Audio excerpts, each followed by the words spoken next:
Welcome to Open Source News. Don't forget to like, share, subscribe, and turn on that notifications bell so you don't miss a thing. Welcome to Open Source News. I am your brother and your host, BCP. Hope you're having a great day. This is the late edition. By the way, Happy New Year. We've got a lot of things to cover as we get closer to January 6th. We've got the pressure on Vice President Mike Pence, a suit against him. I'm going to break all that down for you in this episode. But first, let's start off with an update to the Senate, and they're looking at the $2,000 stimulus relief for Americans. This is a direct update to our previous episode. Before we go any further, though, please, if you like this video, give it a thumbs up, smash that like button, and if you haven't yet joined our Patriot family, adoption is super easy. All you have to do is hit that subscribe button. So let's get into the Senate update right now, right off the top. President Trump's demand that individual stimulus checks be increased to $2,000 each now hinges on Senate Republicans. The Democrat-led House passed a bill last night that will give hurting Americans more than triple what Congress agreed on last week. The bill is passed. With one hurdle cleared in the House, President Trump and Speaker Pelosi, rarely on the same page, are calling on reluctant Republicans in the Senate to get on board and more than triple the $600 in COVID relief payments to struggling Americans. A vast majority of the public, Republican and Democrat, strongly support $2,000 checks. An overwhelming bipartisan majority in the House supports 2,000 checks. Senate Democrats strongly support $2,000 checks. Even President Trump supports $2,000 checks. Republicans have a choice. Vote for this legislation or vote to deny the American people the bigger paychecks they need. There's one question left today. Do Senate Republicans join with the rest of America in supporting $2,000 checks? But passage in the Senate is uncertain, with the $2,000 stimulus checks inflating the total assistance in this round north of $1 trillion. And most of the president's Republican allies have no interest in increasing spending on this. We know that President Trump, since the summer, has been calling for direct stimulus payments to Americans who are victims of government lockdowns and restrictions on the economy, not actual natural economic cycles or downturns that have to do with market forces or other items. But of course, this has to do because China gave us an unwanted export, and tyrannical governors, mayors, and other alphabet agencies have limited people's ability to make a living and has threatened their livelihood. President Trump was way on the record wanting more than $600 before, even though the leftist Marxist media always paints it like President Trump just now saw the light and is pushing for $2,000. He'd been pushing for direct stimulus payments to Americans and not all this pork that's in the bill, which, by the way, folks, remember, it's not just that President Trump wants an increase in payments to Americans. He also wants the pork stripped out, a lot of that pork stripped out. Of course, the Marcus, the Mockingbird media, the left, is not reporting that aspect of the story. But that's why you tune in here to Open Source News. Well, we are told, and I've been showing you, and I just played the clip for you, that it was anticipated that the Republicans would block the stimulus checks. And, of course, the drama that played out today should come as a surprise to absolutely no one.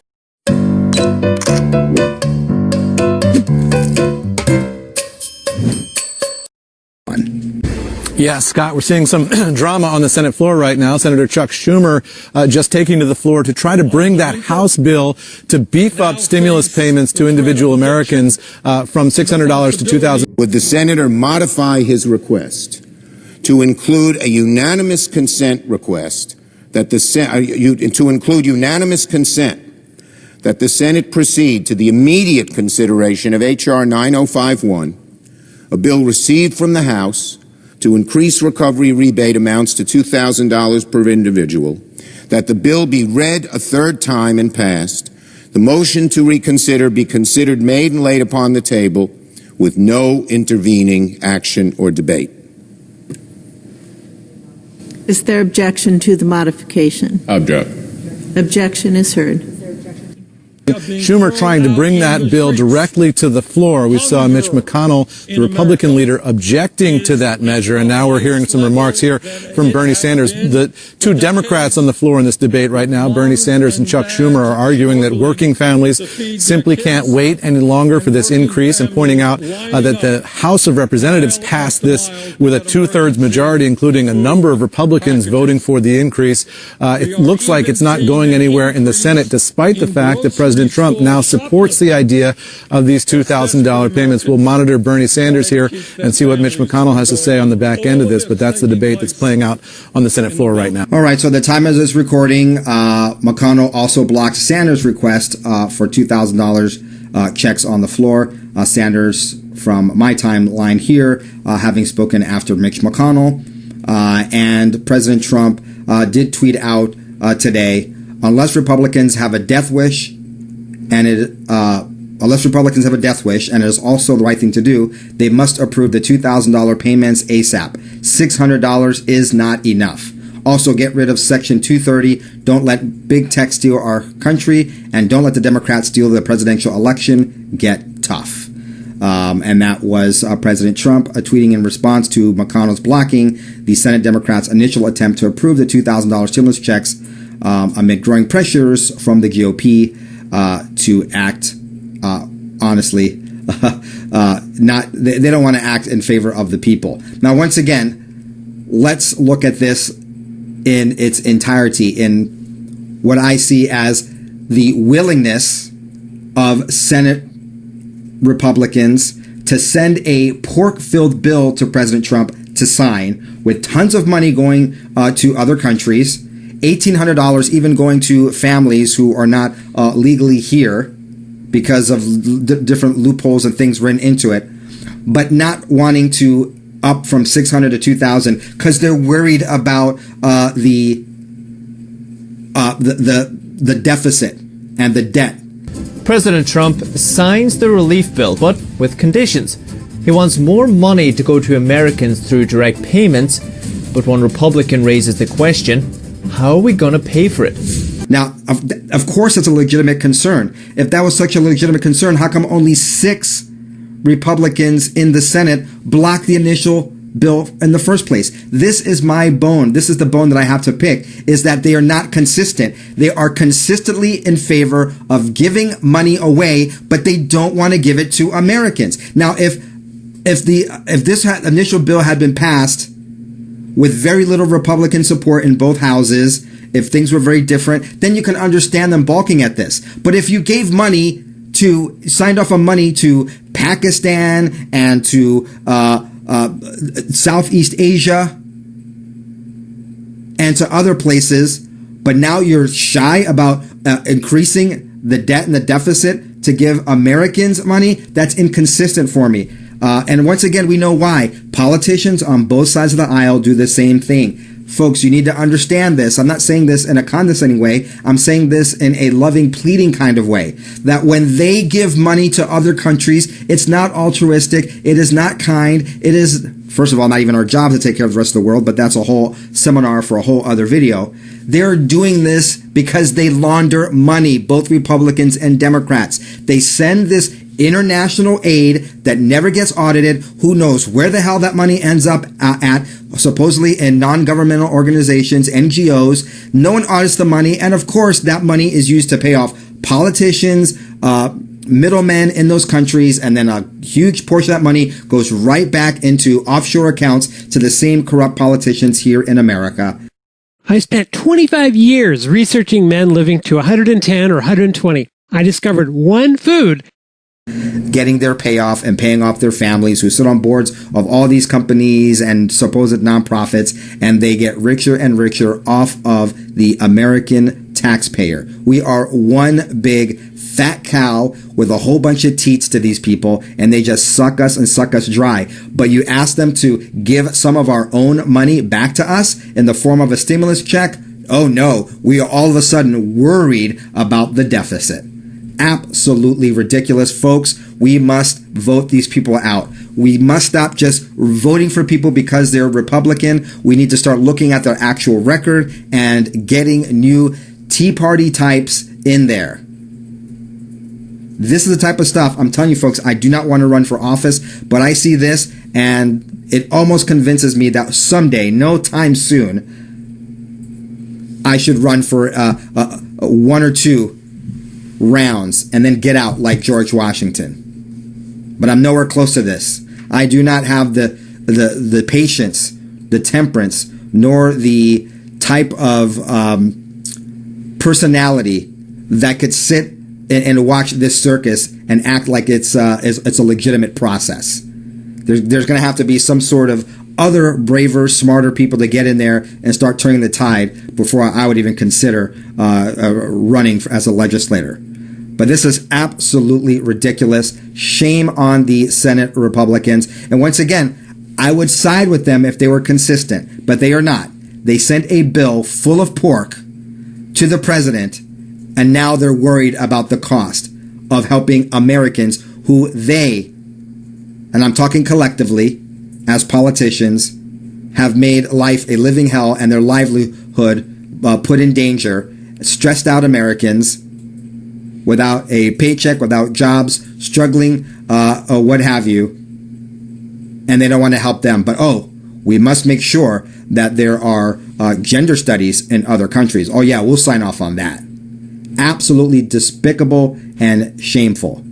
It doesn't have the same weight in English, so I'm going to have to say it in Spanish. Que sinvergüenzas. The very night of the election, many people saw something they have never seen before in the history of our elections.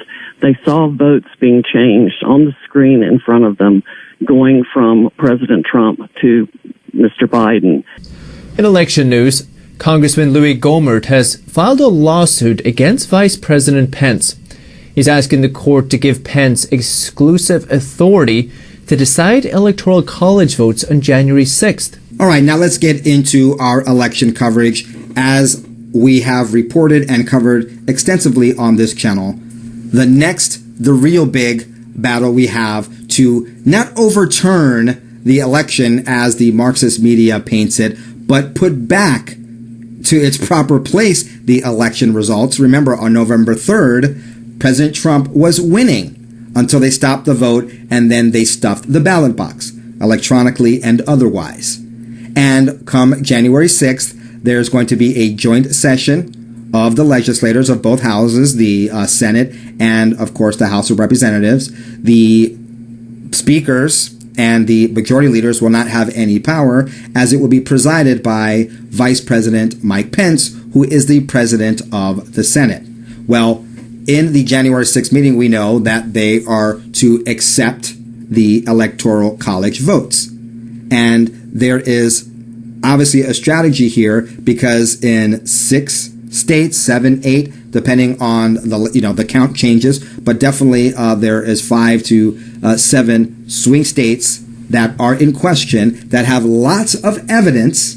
We can leave the proof word to the side, but definitely lots of evidence of shenanigans, skullduggery, fraud, irregularities, etc., that put in question the legitimacy of the certifications in those states.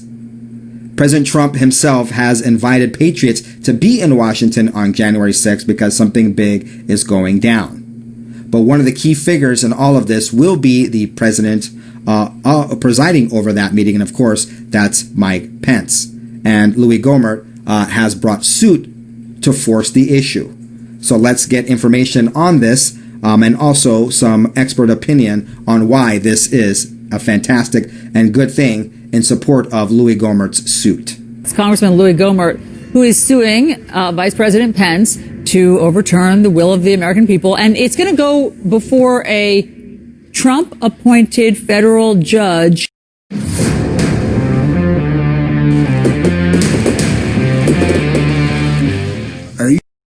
In Texas. According to the lawsuit, Pence has a major role in the January 6th joint session of Congress. He has to count all 50 states' electoral college votes. Gohmert's lawsuit is asking a federal judge to strike down the 1887 Electoral Count Act that would grant Pence the authority to overturn the election results in favor of President Trump. Gomer's lawsuit claims any action taken by Pence on January 6th to certify the electoral vote for Joe Biden would be fraudulent. Gomer is also asking the judge to determine that Pence is authorized to pick Republican electors who cast votes for Trump. Will this be dismissed out of hand, or is there any way that this gums up the works somehow? Now, there's something at play here. And for those of you that know me and have been here for a while, you're like, uh-oh, BCP has that grin on his face. What is he going to share with us now? What is in the works? Well, let's go to Politico. Let's look at this article on Politico and what Mike Pence is going to be doing immediately after January 6th. He hasn't been traveling, but lo and behold, he will be out of the country. Now, some are saying that he is going to backstab President Trump and the American people, and he's trying to escape the ire of President Trump and the Republicans and Trump supporters by doing this. Now, of course, many of us are going to think that perhaps there's something else going on. Perhaps he will play the proper role in rejecting those electoral college votes. And because there will be a whole bunch of mix-up and shape-up and upside-down, topsy-turvy things, that perhaps for his safety or for the continuity of government or for the possible continuity of government, or whatever the case may be, he is going to be sheltered and scuttled away somewhere.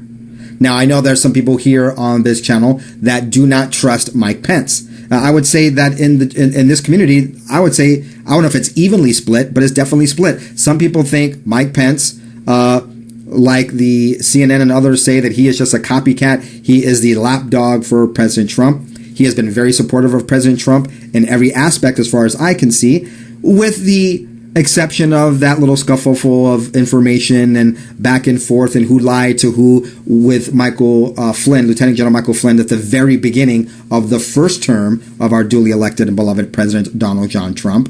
But there are some people that think that he is just a snake, he is a backstabber, and that he's not going to be on board in the very end. Literally, time will tell, and we'll know within a few days as January 6th quickly approaches. But this is what Politico is reporting, that Mike Pence is going to be leaving Washington immediately for the Middle East and Europe. According to 3 U.S. officials familiar with the planning, the vice president is eyeing a foreign trip that would take him overseas for nearly a week, starting on January 6th. Though Pence aides declined to comment to confirm details of the trip, which remains tentative, a U.S. government document seen by Politico shows the vice president is due to travel to Bahrain, Israel, and Poland, with the possibility of more stops being added.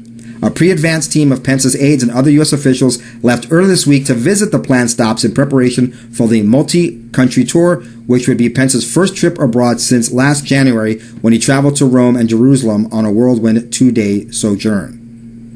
So, very, very interesting. After January 6th, which is going to be historic either way, Mike Pence, the president of the Senate, will be skipping town by this report. And I saw this reported in the right-wing, conservative, and more moderate press outlets as well, that also confirmed that there are tentative plans for Vice President Mike Pence to travel. What does that mean? That means something is going to happen on January 6th. President Trump alluded to it, he tweeted about it, and we should take his word for it. Now, let's see what the commentary is on this Louis Gohmert suit against Mike Pence. As you can guess, the Marxist media isn't for it, but I'm also going to play you Tom Fitton, what he had to say about it. He is a president, of course, of Judicial Watch, and his take is, as you would guess, 180 degrees from the CNN pundits, liars, and propagandists. This lawsuit is a crackpot lawsuit filed by a crackpot member of Congress, and it's going straight in the trash can. Don't know how fast. Maybe there's some preliminary step in which a Trump-sympathetic judge moves it along. That's it. That's all we have for you. Thank you so much for watching. If you like what you saw, please subscribe to our YouTube channel. But there is no scenario in which the Vice President of the United States of the sitting administration can, on his own steam, reverse the electoral votes of states that voted somewhere else. It's simply not the American system. But this indicates the lengths to which some members of the Republican Party are willing to go to try to either performatively demonstrate to Trump supporters that they're with them and willing to fight, to raise money from them, to gain a profile, or maybe some of them are actually crazy enough to believe that these things are possible, but they're not possible, and that's why Joe Biden's going to become president on January 20th. Joining us now, Tom Fitton, president of Judicial Watch. Well, the courts are afraid to take these cases on, not because they're not substantial, it's because they're just afraid for political purposes, and they don't want to get involved, which is what their job is. But because it's President Trump, there's a new standard for the rule of law here. And what Louis Gohmert's case highlights is that we don't know how it will work out if there are challenges in the Senate and the House when they count the Electoral College votes on January 6th. Everyone who's telling you this is how it will work and this is how it should work is blowing smoke in your ear. Right. In my view, these challenges are substantial, and that Congress has an obligation not to be a rubber stamp and not to be complicit in these compromised elections. And I don't understand why any senator would want to endorse and ratify what went on in these various battleground states. And kudos to Mo Brooks for coming forward. We need one senator to come forward.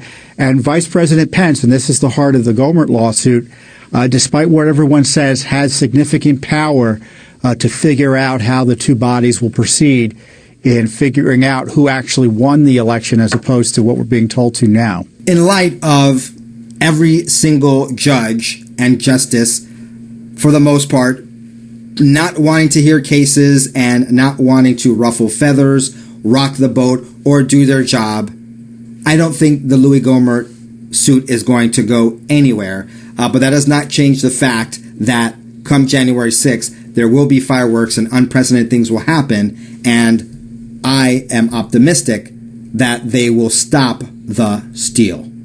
What are your thoughts? Please put it down below. I already have some very juicy stories for tomorrow's early edition. You're going to not want to miss that. Make sure that you are subscribed. Hit that subscribe button. Hit the notification bell. Also, give this video a thumbs up. It really helps us out, folks. I know you hear it from me and probably from others, but our voice is being suppressed, not just on this platform, across the tech-verse. And when you hit that like button, it forces the algorithm to at least share this and make sure it's available for other subscribers and for people who are looking at content like what we're offering here. Ever since the election, because of our coverage of the election, pretty much most of our videos just go within people who are already subscribed. So that's why we also ask you to subscribe and hit that notification bell. Also, if you are not getting notifications, you can always go to bcp.news in your browser or put in hashtag BCP today